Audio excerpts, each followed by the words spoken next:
Ivor Armstrong Richards, born in 1893 in Sandbach, Cheshire, England, was a language and literary critic who received much clout for his analysis of language and his commentary on poetry.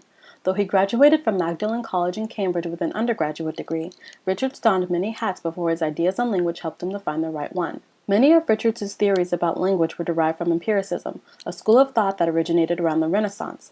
Basically, empiricists felt that language was merely a tool meant to aid in the explanation of scientific knowledge, a knowledge learned through senses, experience, and perception. But Richards pretty much did his best to debunk this tomfoolery in saying that language shaped our understanding from the get-go, and that words only make sense through either experiential context or literary context. Experiential context would be like Bob hearing the term slip and slide and associating it with bikinis, beer, and jello, while Cindy might think of that one time she face-planted the ground so hard she forgot her name. These contexts are based off of people's experiences.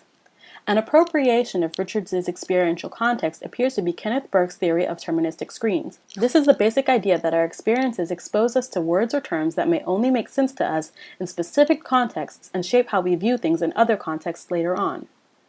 Literary context, or a word's verbal environment, is what a word means when grouping it with other words. When saying, "those trees are so high they reach the sky," and "I got so high after smoking trees," the words trees and high mean different things when considering the words around them.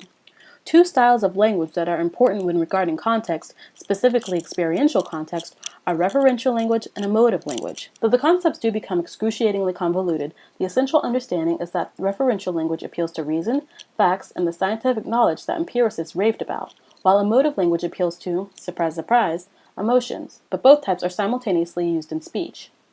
So Bob would use referential language when telling Cindy about the physical makeup of a slip and slide, and would use emotive language when carrying on about how awesome slip and slides are. Cindy would use referential language when telling Bob about face planting on a slip and slide, and emotive language when expressing how much slip and slides suck and her now irrational fear of outdoor water games.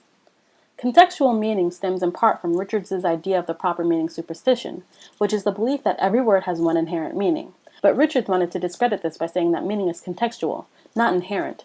Richards also claimed that the words we use have no connection to what people have made them quote unquote mean. In other words, the sign or word has no connection to the signifier or object.